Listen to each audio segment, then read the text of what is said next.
Oggi a Capolinea sul canale dell'Identitario voglio parlarvi di una notizia che è passata del tutto inosservata eppure importantissima, forse siamo tra i pochissimi a parlarne e a commentarle, quindi drizzate le orecchie. Prima di parlarvene voglio però farvi ricordare quel famoso film degli anni 90, Gattaca, ve lo ricordate, con Uma Thurman, Jude Law e Ethan Hawke. Il film di fantascienza raccontava di un futuro distopico in cui era possibile far nascere dei bambini e quindi delle persone con un patrimonio genetico perfetto attraverso la selezione in laboratorio anche dei genitori. Quindi questo film raccontava poi la divisione tra classi, cioè persone nate con un patrimonio genetico naturale e persone invece frutto di una selezione, quindi in qualche modo super uomini perfetti, anche proprio per le loro prestazioni sia sportive che mentali e quant'altro.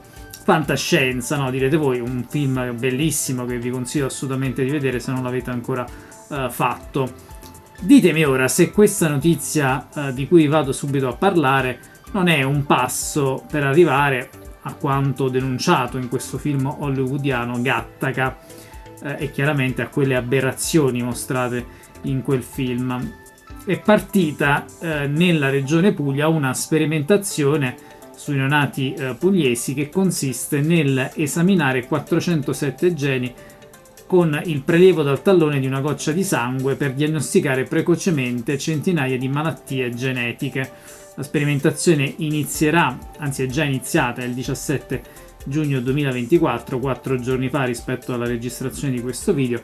La sperimentazione è iniziata con 3.000 neonati, quindi 1.500 all'anno, partoriti negli ospedali e nei punti nascita più importanti per casistica. L'obiettivo è quello di estenderlo poi a tutti i neonati della regione Puglia e anche di ampliare i geni esaminati.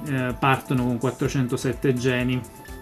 La legge regionale si chiama Legge Genoma Puglia, programma di ricerca per la diagnosi precoce e la cura delle malattie rare su base genetica. Ora, direte voi, alcuni lo staranno pensando, vabbè, ma è una cosa che è fatta per prevenire delle future malattie a base genetica, malattie rare, e si potrebbe, diciamo, vedere in questo un aspetto positivo, cioè nel fatto di prevedere e quindi anche prevenire queste malattie. Innanzitutto è bene ricordarlo, stiamo parlando di una previsione.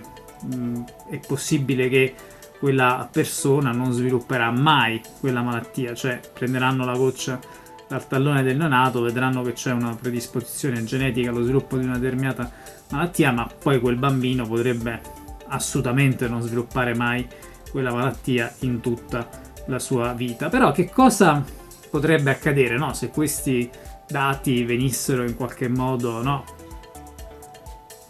a conoscenza di qualcuno? Ecco, non c'è il rischio che poi si arrivi a quelle aberrazioni del film Gattaca, dove chiaramente poi questi superuomini nati con un corredo genetico particolare, frutto di selezioni, tendono a fare classe tra di loro, quindi poi a riprodursi tra di loro. Ecco, non vi sembra questa della regione Puglia un primo passo in questo senso verso quelle aberrazioni denunciate nel film Gattaca? Che ne pensate di questo tema, che chiaramente ha delle implicazioni dal punto di vista etico? Fatemi sapere dal commento, commentate questa notizia sul canale YouTube dell'Identitario. Capolinea è l'ultima fermata della libera informazione.